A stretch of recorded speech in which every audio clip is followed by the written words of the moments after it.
And my husband and my stepdaughter did this hilarious thing where she like got on his shoulders and they put a doctor coat or a robe over, and they came in and she was like pretending to be the doctor. And like, it's so hysterical. We deserve laughter and joy. Like, why should playfulness just be for the kids? Like, we deserve to also play and laugh. Lots of parents that are just like, I was always playful and silly, but then I became a parent and it's like the fun rug was just ripped out from under me because there's so much responsibility, and I want to get everything right, and there's so much pressure, and like I care so much, but it really like makes it hard to just let loose and laugh because there's just so much on us, you know?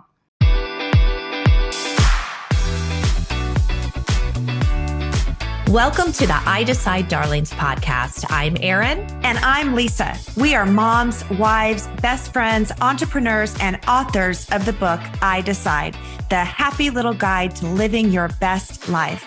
Pull up a chair, grab a glass of wine, and get ready to talk all things health, success, loss, money, family, and everything in between. These two besties won't leave anything off the table. So get ready to laugh, cry, hear the tips, tools, and stories to give you the success you crave, the life you adore, and the future you deserve.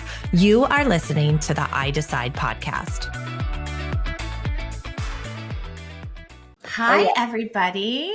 Okay, we are back. Welcome to the I Decide Darlings podcast. I am Erin Lopez. And I'm Lisa Cox. Welcome. We're podcasting in the evening right now. That's the first for us. Guys, hold your microphones because this is a little bit different for us. There's kids running around. There's husbands at home. There's who knows what's going to happen tonight. So I love it. I know. I love it too. But funny thing is, we're doing this because we're excited to talk to our new favorite friend right now, Mia, with us this evening. And I have the honor and the privilege of introducing Mia Wisinski with us tonight. And I get to tell you a little bit about her, and then we are going to dive in and talk all things parenting, mom, what we don't love not to talk about tonight. So Mia is a mom, a stepmom, a theater educator. I am super excited to hear about that. An award-winning singer-songwriter who has performed and toured around the world. You had me at World. With a lifelong passion for creativity and play. Mia grew up in a family where laughter and silliness were part of her everyday life, and she carried that playful spirit into adulthood. As a professional performer and educator, Mia has used humor and imagination for connecting with kids in meaningful ways.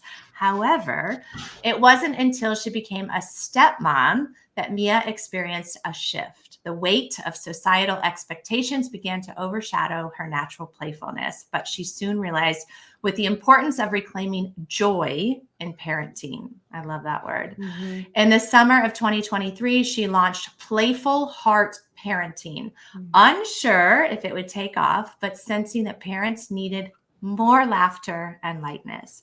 And in just over a year, her hunch proved right with an account that grew over 185,000 followers, all drawn by Mia's warm, playful approach. And now, as a mother and spirited toddler of a newborn, we got a sense of her beauty of her children earlier. She practices playful parenting daily, finding it transforms her family connections. Mia founded Playful Heart Parenting to help other parents rediscover the magic of play with their children, offering a blend of her creative expertise and heartfelt understanding of family life. Despite her many accomplishments, Mia considers motherhood to be her favorite role of all.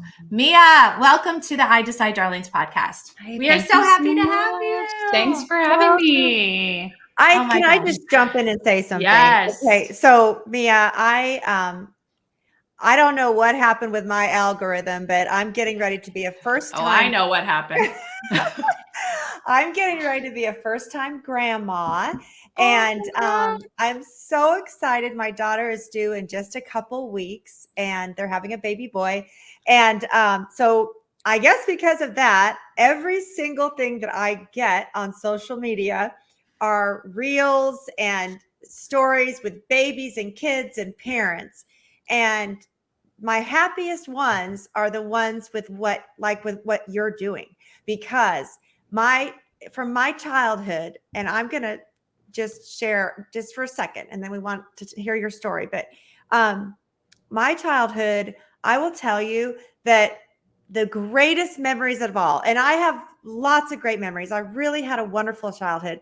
My greatest memories of all are of my parents being silly.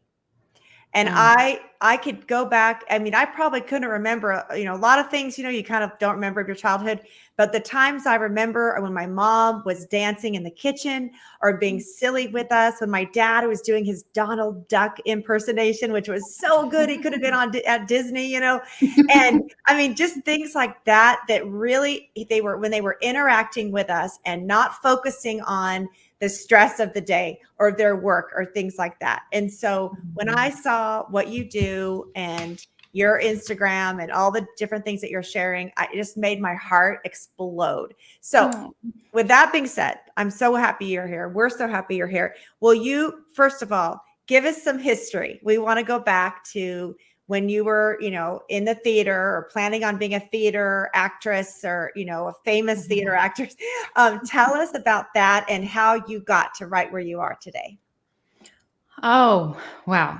That's loaded. I was already thinking my bio was way too long. I sent you guys way too much. It's so hard to distill, like all your life chapters into like a synopsis. But the short story is, I went into musical theater, grew up with parents who were artsy people. We had a family band, performed together, went into theaters, majored in theater.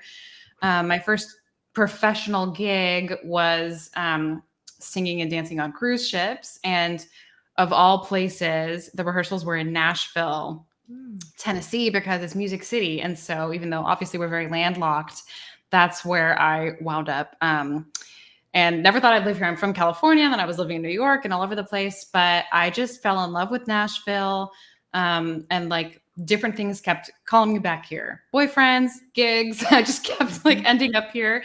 And the boyfriends and the gigs went, but I stayed. And it just became home. And so I got involved in the theater scene here and did some national tours as well.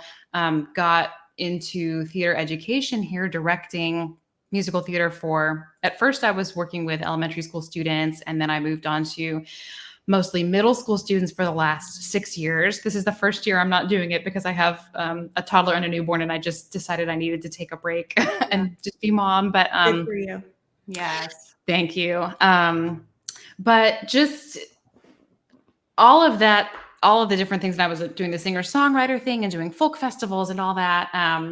And just kind of constantly trying to find like, what's my, not purpose, but like, what's my thing? Like, do I throw all my energy into the singer-songwriter stuff? And for a while I did, or do I throw it back into theater? And then, they always say like, when you become a parent, like everything just gets clear. And I started to realize it took a while because my journey to parenthood was a lot different than I expected it was going to be. But I realized now in hindsight that like all the different things have like led me into like my style of parenting, which is like drawing upon a lot of the creative theatrical stuff. But I lost sight of that when I became a stepmom, because I was just like I just wanted to be so perfect. Like I just didn't want to, it was sudden, like I don't think anyone really plans to be a stepmom. You fall in love with someone who has a kid, and then like you're in for it, and it made me, I felt so much pressure to just like do everything right. And I kind of lost touch with my silliness and my goofiness and my theatrical, playful side. And then over time, and we can talk about like the moment, later, but over time I started to get back in touch with that and realize, oh, this was just the missing link. Like this is everything I needed was already inside me. Like my whole life I've been like training for this, to play, I've been making a living playing all these years. And now I get to like play with my kids, and not just sit on the floor playing Barbies, like just play throughout the day and how we interact with each other. And, I guess I just was like inspired by some of the Instagram accounts that had made a difference in my parenting, like busy toddler, yummy toddler food, like these women who kept at it for a few years and then like now it's their full-time job, but they've made such a difference in, and like Dr. Becky, like who doesn't love Dr. Becky, like all these women who like have these accounts that, you know, my husband and I send reels back and forth to each other, and like it's affected our parenting like for the better. And so I thought maybe I could be one of those people, and like because I'm not seeing, you know, I'm seeing a lot of accounts about food and sensory bins and gentle parenting and behavior, but I'm not seeing a lot about like, how do we just play and be silly when that's so hard to do when we're so stressed and have so much on our plate? Like, how do we just do the fun that doesn't require like a setup and a cleanup, like just off the cuff fun?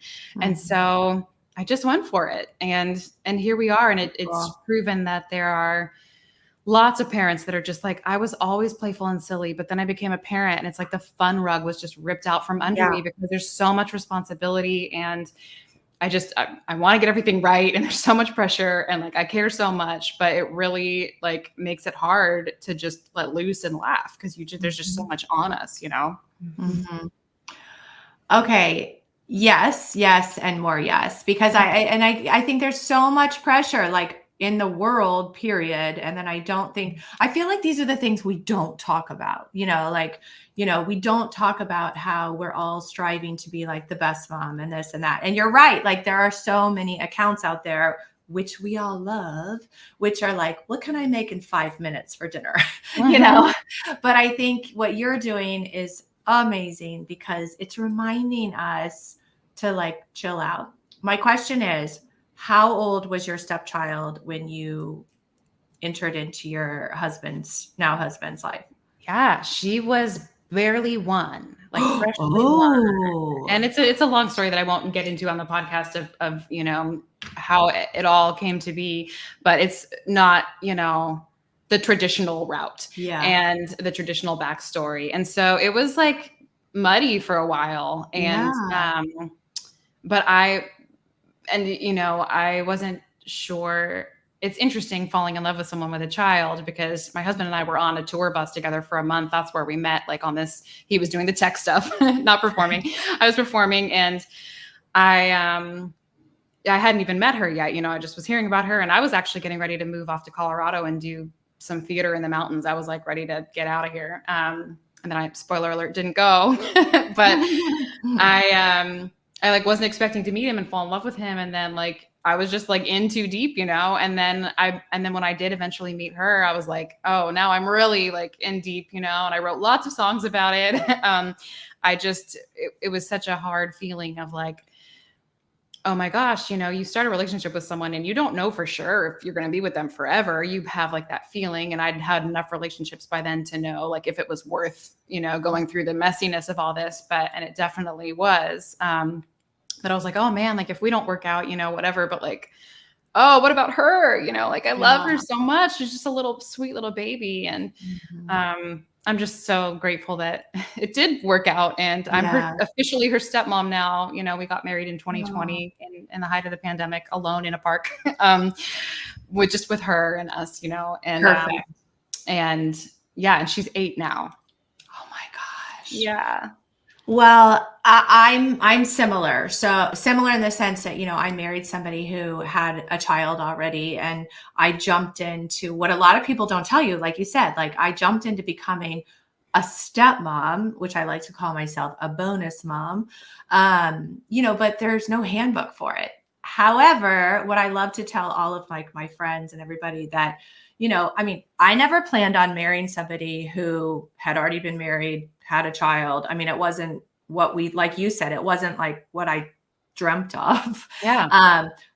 But what I tell people all the time, and I'm sure you can agree with this, is that when I saw my husband with his son, it was over because, you know, we date people and you're like, oh my gosh, I'm so enamored and I'm so in love with them and everything. But like, I wonder if they're going to be a good parent, you know, or you just don't know, or you're not even thinking about that. Right. Cause it's like, we're all short-sighted, but when I started dating my husband, I'm sure similar to yours. And then I met his son at the time, our son, I saw him as a dad, and I just fell even more in love. And like you said, and then there's like no going back because, so I love that you're open and honest about that, because we're all human, and we all have so many different journeys that we're going on, and being a bonus mom is pretty cool.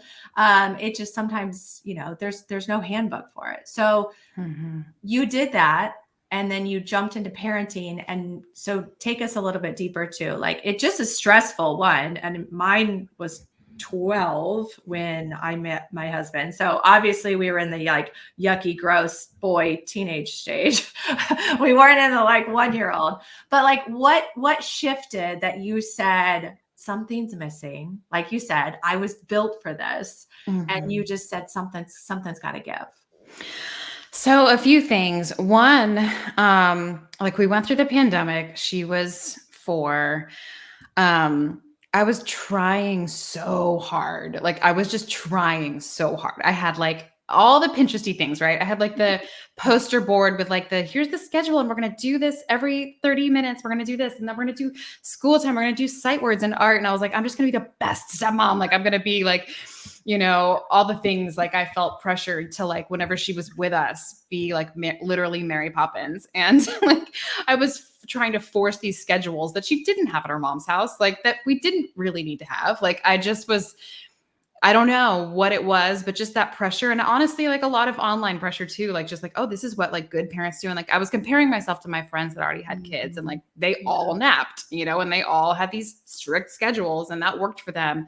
It doesn't actually really work for my family, I found out later, but I was trying so hard. It was stressful as a pandemic, like stressful for everyone, and then we got married in 2020. I got pregnant. I had my son, and then I had really bad postpartum anxiety, especially because he was born in football season, and my husband works for the Tennessee Titans. So he's like gone a lot and working a lot. And we don't have like family support here. And so I had like postpartum anxiety. It was cold and flu season. My baby got RSV. I was just so stressed and anxious. And I have always had like kind of general underlying anxiety all my life, but it really like came out then. And so I have a wonderful therapist. She helped get me through that. We got through that season, and I actually didn't start meds or anything until the following fall, because I could feel it coming again. I was like, here comes winter. Like, winter is coming. RSV is coming. I can feel myself like just starting to get so worried again.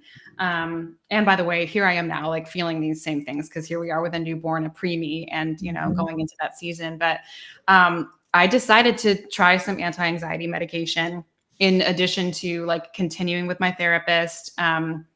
Taking the vitamin D, like doing all the things, but like there comes a point where medication can really help some people. And for me, it really did help me just stop worrying about everything all day so much. It helped me like kind of I really can credit that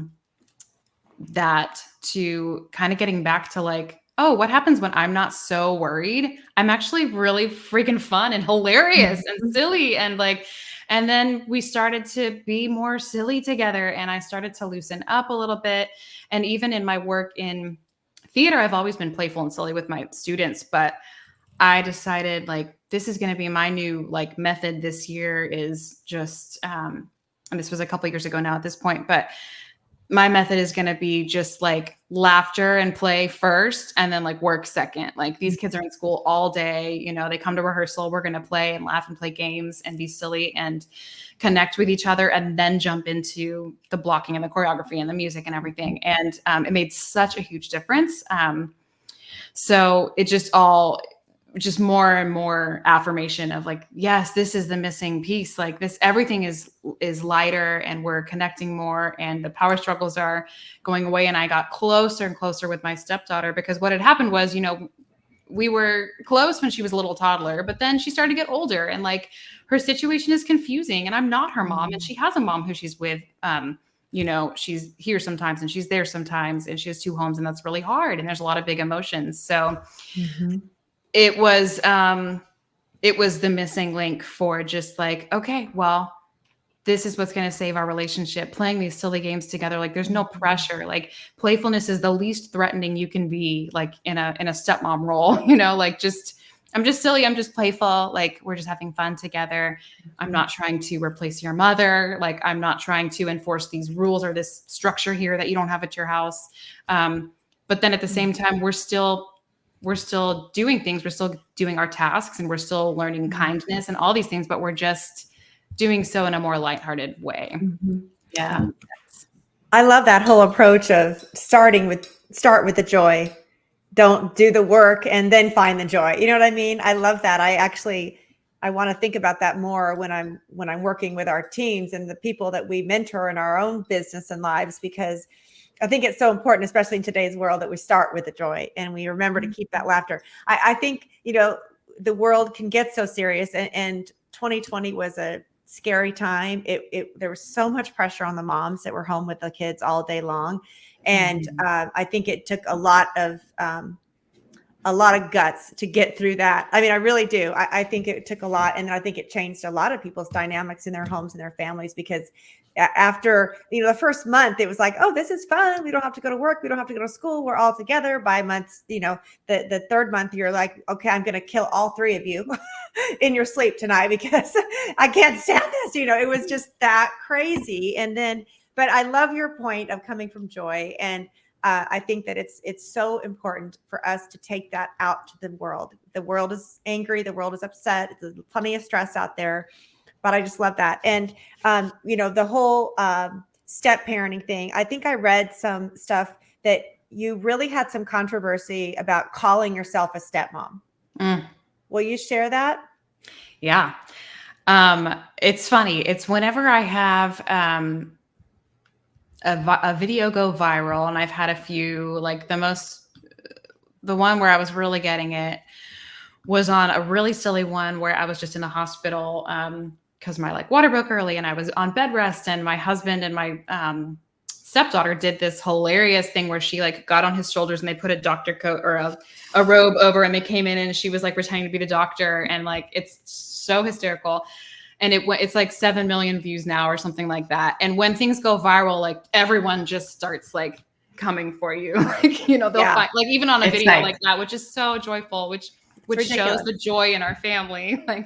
Or these videos of me and her playing games together where we're laughing and connecting. People just really want to attack me and say you shouldn't call her your stepdaughter. You should call her your daughter, or you should call her your bonus daughter at least. And it was it really caught me off guard, because I was like, wait, stepdaughter's a bad word? Yeah. Since when? I didn't know that. It's just what she is, And so I Googled it one day. I'm like, here's the definition. It means a child that your spouse had before you were married, and that you did not legally adopt. And that's just happens to describe our relationship. Now, I wouldn't call her my daughter for a few reasons. One, her mother wouldn't like that. She's her daughter, and I wouldn't like it if someone called my son their son. I wouldn't like that, And another thing is that would be confusing to my stepdaughter. She has a mom and a stepmom, and it means it's nothing. I even asked her one day, I was like, hey, does it bother you that I call you my stepdaughter? And she was like, why? She was like, why would that bother me? That's silly. That's what I am. That's what you are. Mm-hmm. It's only what we're projecting onto this word step that makes it somehow an othering or less than or different when, and I fully respect people that would prefer to use the term bonus mom or bonus daughter, or even daughter, if that works for their family and everybody's comfortable with that. Mm-hmm. But I just decided I wanted to reclaim the word step, because somewhere along the line, it's gotten a bad rap, whether it's from the evil stepmothers and all the fairy tales. There's some interesting backstory about how that wasn't even originally supposed to be stepmoms. But I just wanted to reclaim it, because I think that it's so silly. We're getting online and yelling at people for calling their family members what we wouldn't necessarily choose, when you have no knowledge of their situation, mm-hmm. of the other people in their family, So yeah, I kind of got fed up because I kept, I was kind of responding to these comments now and then. And because I don't want to just have it seem like, oh, I don't consider her one of my children. So I have to call her Step, but Yeah. I have to call her something. And that's what our relationship is. So, and bonus to me, for me, it just doesn't like sit right in me. Like, I don't prefer that term just for me, and, so I just made a post one day because I was like, I've had it. Like, I had one more post that was just like, I can't believe you would call her this, like, and how hurtful it must be. And I was just like, listen, people, this is enough. And so I just laid it all out and I pinned it. So now if you go to my Instagram, like, or if people are going to comment, that'll just be like, please see the pin post on my page because I'm breaking it down for you. I love it. I love it, honestly. And two things, like, one, people have nerve, right? I mean, like, people can say whatever they want, like behind a computer, and they can make a comment and, pass judgment. And, it blows our minds how people feel like that's okay, because it's not okay. I mean, I won't care. I mean, we can call anyway. So that's a whole nother podcast in itself. But going back to your stepdaughter, like, when you say to her, is it okay if I call you this? What I believe that we're missing, and that's why, I feel like this takes us into playful heart parenting, sorry, is her answer is perfection because she's a child, without all of the static and the noise of the world that we get caught into as adults, And so, I mean, I can picture like this little girl when you say to her, like, is it okay that I call you that? And she's like, yeah, I mean, like, it's just that, what are they, it's the heart of a child that's not convoluted by everything else going around, that she's like, yes. And I think, I feel like what we'd love to hear from you too, of the playful heart parenting. It's like having the heart of a child, where it's hard to be a parent. It's hard to be an adult. I tell my 2 teenage girls all the time, like, this is my first time too, ladies, let me remind you that, like, I've never done this before either. So we're in this together, kind of a thing. So tell us a little bit about playful heart parenting. I love, Lisa and I talked about this earlier, a lot of the things that you promote and you do, and like, give our audience like the lowdown on that, because I think it's awesome. And a future grandma who wants some and a future ideas, grandma. so that I can be super fun, and so that he'll want to hang out with me. Okay. Yeah. And we have to stop really quickly, because the cutest thing ever, besides your stepdaughter saying that, let's guess, Mia, what her name is for grandma. It's Dolly. Oh, is that not the cutest thing you've ever heard? That fits you. It's so sweet. It's her. So tell Grandma Dolly. Grandma Dolly. That was weird saying. Tell Grandma Dolly about playful heart parenting, because I'm like in love. Yeah, well, I mean, it's playful heart anyoneing. Like, there are a lot of people that cool. follow that. That's not a real word, but I just made it up. But now. It's just, there are a lot of people that follow the account that message me that like don't even have kids, that are like, I just like these fun, silly games you're doing. I play them with my friend, or play them with my nieces and my nephews, or I'm a teacher and like, it's stressful. And I'm going to use these for icebreakers in my classroom. Or grandparents, or just anyone is welcome there. When I was considering the name, like, I went through a whole bunch of things when I was like, maybe I should start my own little like playful thing. And it wasn't playful heart parenting. At first I was going to be the treasure hunt fairy, because one of the things I like to do with my stepdaughter is set up these little treasure hunts with these rhyming clues. And like, it's very creative and very like, there's no real prize. Usually it's just like a little poem or something creative, but it's real. She like really looks forward to it and loves it. But I was like, no, it needs to be broader than that, because that's not the only thing we do. And then I was like, well, I could be like the playful mama or something, because there's all these mama accounts, But I was like, but I don't want to limit it to moms, because, dads too, like, can be playful and usually are very playful. They get that stereotype, the fun dad. But it's really just, if I had to distill it down, it's like accessing your silly side, like accessing your inner playful child again, which society like weans us off of that over time because life is so serious and growing up is so serious and there's so much responsibility. And so ways we can do that are not necessarily through forcing ourselves to like sit down and play pretend for a half hour, which, you know, I've seen many parents write, like, it makes me want to poke my eyeballs out. Like, well, why? You know, because we don't remember how to like play pretend. And so it's not fun for us anymore. And we hate it, you know? And so instead, like, we can just do these silly, short, fun games, or even just moments. Like I'm talking like 5-second moments, like making a fart noise or like a silly face, like just to be like, I'm lighthearted. I'm like not taking life too seriously. Your laughter matters to me. Like our connection matters to me, even while we're driving or running around like crazy.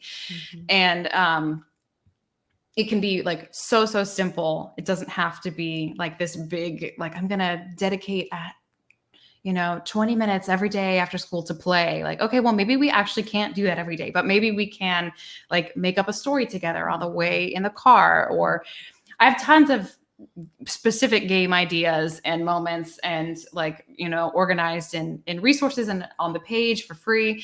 But really what it comes down to is just like finding what's actually also fun for us so that we're not just like doing it for the kids, but we deserve laughter and joy. Like why should playfulness just be for the kids? Like we deserve to also play and laugh. I know I always feel the best in life when I'm laughing till I cry.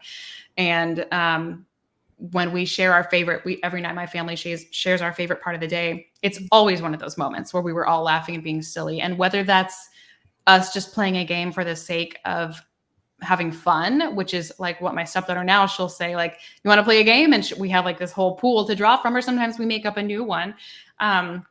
But they're always literally really fun. I don't dread them at all because we're laughing and they're hilarious. And my son's even getting in on a lot of them now. A lot of them are theater game, like improv style games. Like if you ever watch Whose Line Is It Anyway? Like just games kind of like that, like just really silly, creative. You don't need anything for them except your imagination. And there's no wrong answers and there's no winner and there's no loser. And you can play either just for fun or you can use it to get cooperation. Like I did a post the other day about like how I playfully helped get her homework done, or how we got the kids in the bath by pretending it was a spa, just putting on, I call it like, the term like beer goggles, when like someone looks like really attractive, but it's because you're putting your beer goggles on.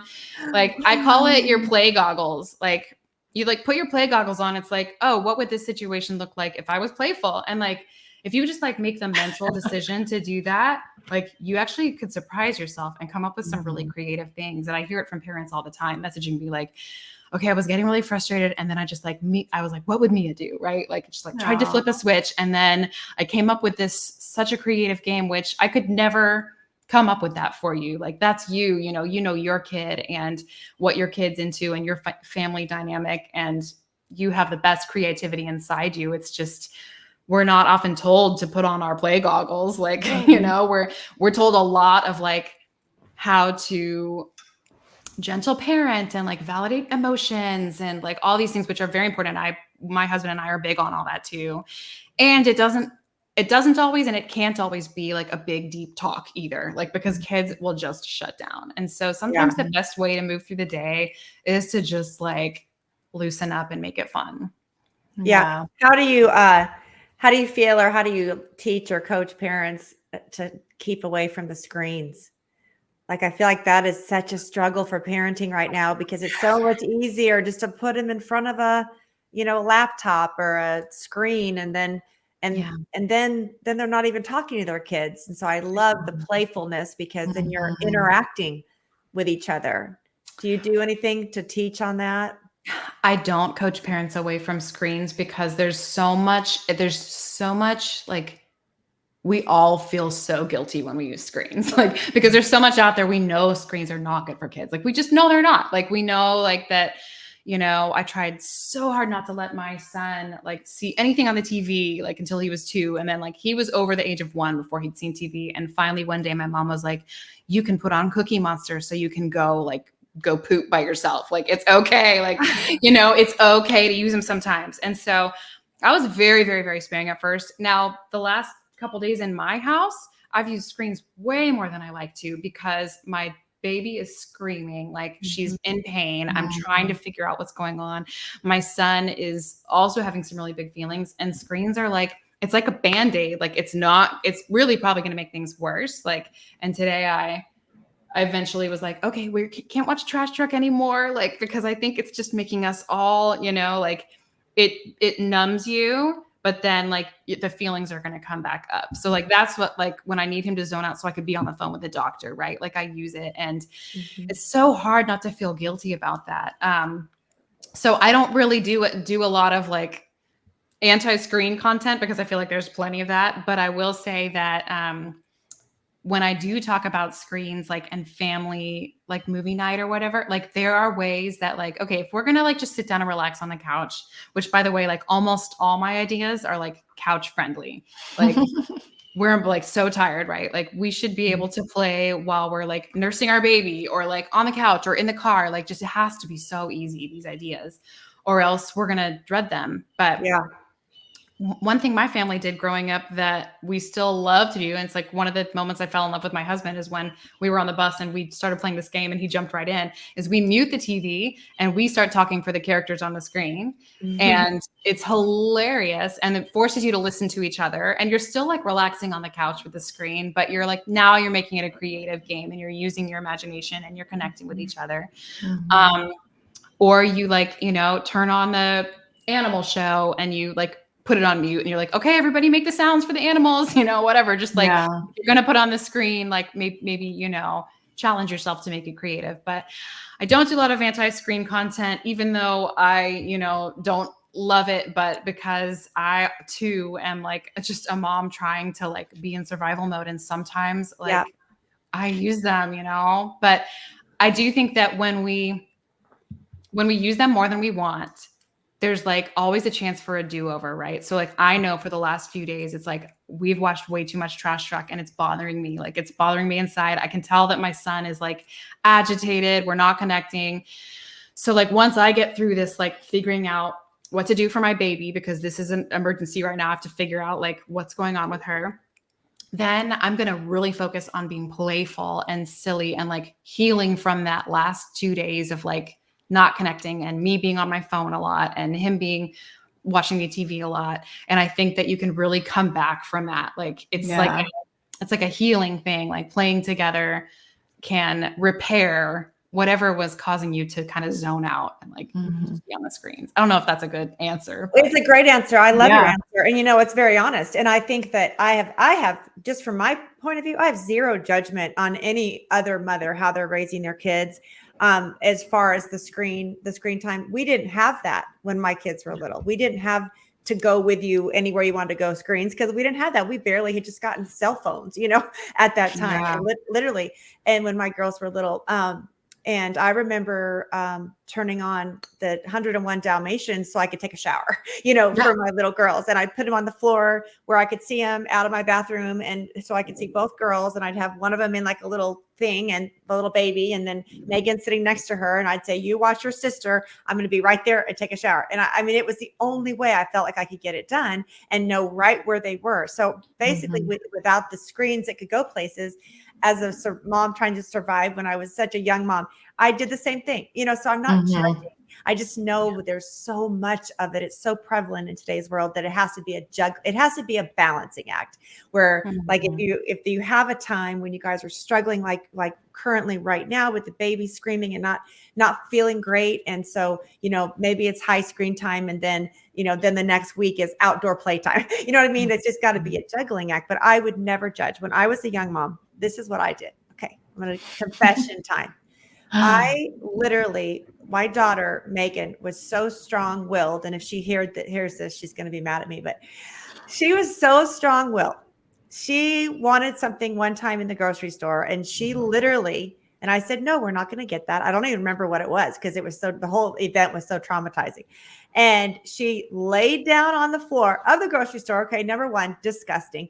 Laid down on the floor and started screaming I want this. And I just stood there. I didn't know what to do. I stared at her and I just said, I had a cart full of groceries and I walked away from the cart and I said, I'm leaving. And I turned around like I was going to leave her in the store. I mean, good parenting? Probably not, but it worked. And she followed me and I left that cart of groceries and I just left the store because I was having like a panic attack because I didn't know how to deal with this child. So I, for one, will never judge another mom because every mom probably in that store probably saw me walking away from my child. Now, of course, I didn't let her get out of my sight, but like I was going to leave her in the store doing that, and I think it was ice cream she wanted. So anyway, Mia, I just think that as moms, we have to be loving and forgiving for each other. You know what I mean? We're all doing the best we can do in the moment that we're given. And most of us, I know there's stories, there's bad things that happen, but for the most of us trying, I think we should all just be so forgiving and loving to each other because of what they're trying to do. And I love what you're doing with these trainings. Now, at one of the things I was reading, okay, I love your stuff. One of the things I was reading was about the teenagers. Now, how do you stay silly? I remember being a teenager and my mom doing her goofy stuff and me kind of rolling my eyes and being like, oh gosh, are we still doing this? How do you talk about that with your audience? So I don't have teens of my own yet. So like that's the disclaimer. So I don't have teens in my household, but I have been working with teens and tweens for many years now. And one thing I will tell you, they love to play. Like they love to play these silly games. Like don't let them fool you. They love to be creative and silly. And like these improv style games, like these conversation games are so perfect for that because it takes like some maturity to play these games. It takes some like brain power, like little kids can't play these. But when we, get into the theater and start rehearsal, like even the most shy children who were like trembling and crying at the auditions will jump up and be like so confident playing these games because they love to play and they're not getting to play anymore. Like it's not cool to play anymore. They're like in school all day and they're having to sit still and be quiet and focus. And like everybody wants to play and have fun, but it's like not cool, but if you're in theater, like, well, this is like what we do. Like now we're going to play games. Like now it's time to get up on stage and play games together. They love it. Like they're dying to play. Like they want to have fun and laugh and connect with each other. They just need the permission to do it. And, my wonderful friend who I met through Instagram, who recently suddenly passed away, and I still can't believe it. Her name was Kiara Rossetti, and she lived in Australia. I interviewed her.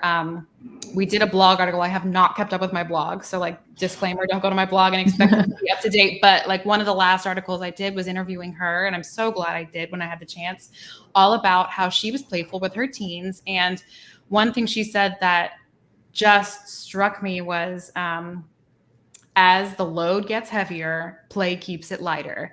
And like teens have such a heavy load.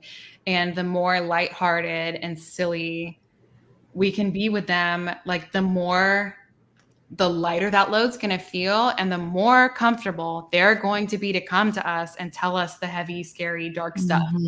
If we are too serious and too disciplinarian and we're never loosening up and we're not being silly, like they're maybe not going to feel like they're not going to feel safe to tell us, like they're going to get in trouble. Like I definitely want my children to always be able to, someone said once, like, I don't want to not call mom because I'm going to get in trouble. I want to call mom because she'll know what to do. Like that quote, I'm butchering it, but I absolutely want that with my kids. And I think that the playfulness and the silliness is like such a great, one of the, not the only way, but one of the best ways to have that relationship. If you're laughing with someone on a regular basis and being silly and playful, you're comfortable enough to like talk to them.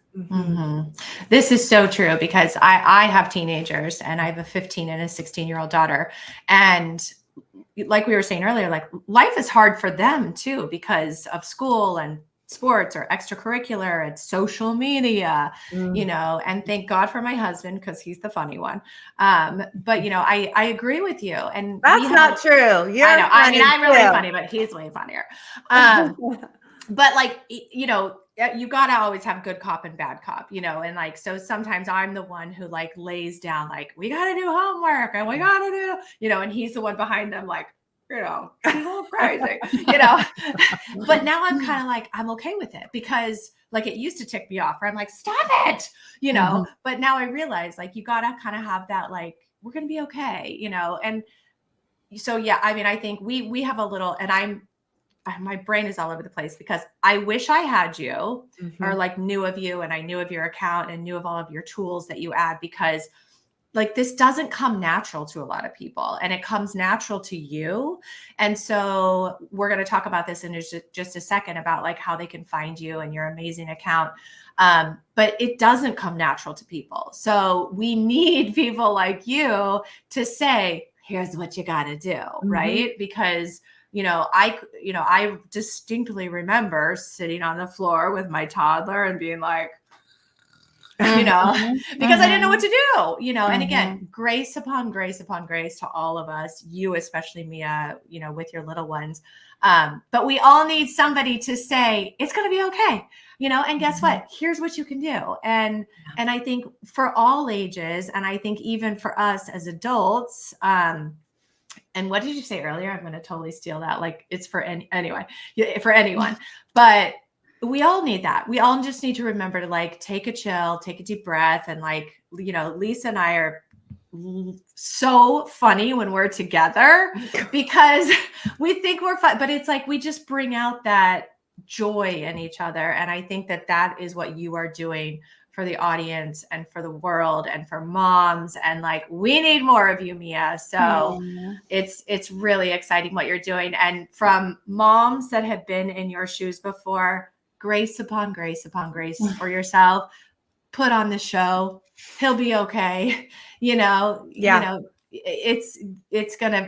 world is going to be okay. You're doing amazing things within your household too. And I wish more people would have told me it's going to be okay. Just do what you got to do right now because they're not going to remember. And this too shall pass, So thank you for what you're doing. Okay. But Lisa, we want to know, ask her all the good stuff. We want to follow you. We want everyone to follow you, all the good stuff. Yeah. So we'll have all of your info in our show notes, but Mia, your Instagram is incredible. So where would be the number one place you'd like people to follow you? Is that your Instagram? Yeah, I mean, that's pretty much the only one I do now at Playful Heart Parenting. I need to get into TikTok one day, but I just can't. You totally do. You actually really do, because I think you'd be a huge TikTok star. I need to do it. I need to do it. I'm like, it's such a full-time job to even keep up with the Instagram. But I think I need to figure out the crossover. I'm sure I could do the same videos. You have so much content though, like you just repurpose it. You don't have to start over. You just start by like repurposing all of your content and then, but you would be like a TikTok star. Oh, well, I know I'm going to send my kids to your account and because they're going to be new parents and I think they would really benefit. And I think that the world is benefiting from your message. And so we just want to thank you for being with us today. And we're going to have it all in the show notes and we're going to keep following you and watching your progress as it continues to grow and you become that famous Instagram mama that everybody needs. And it's going to happen because the message is beautiful and really different. We were so excited to have you on today because it's such a new message. Like you said, all these moms were doing all this food and all this stuff, but no one's talking about this, so you found it. And I'm so grateful that we found you. So thank you, Mia, for being here with us. Thank you guys so much for having me. It was a blast. So much fun. Guys, this is a good one to share out with all of those every onesies. Why can't I think of the word? We're going to have to go back and listen to Playful Heart Anyoneing. No. The word you said where it was like for parents. Anyway, we're like, that's not it. Anyoneing. Anyone needs to hear this tonight because the world needs more joy. And we all know of those mamas right now who also just need a little playful heart themselves. So share this out to anyone you know. We'll have all of the good info in the show notes for you guys today. Mia, you've been such an honor to have with us today. Thank you for joining us on the I Decide Darlings, and we will see you all soon. Bye. You've been listening to the I Decide Darlings podcast. If this podcast touched your heart, please share it with your friends and family right after you subscribe yourself. Don't forget to head over to iDecideBook.com and grab a copy of our favorite book and daily journal. As always, thank you for being here, and we can't wait for you to hear our next episode.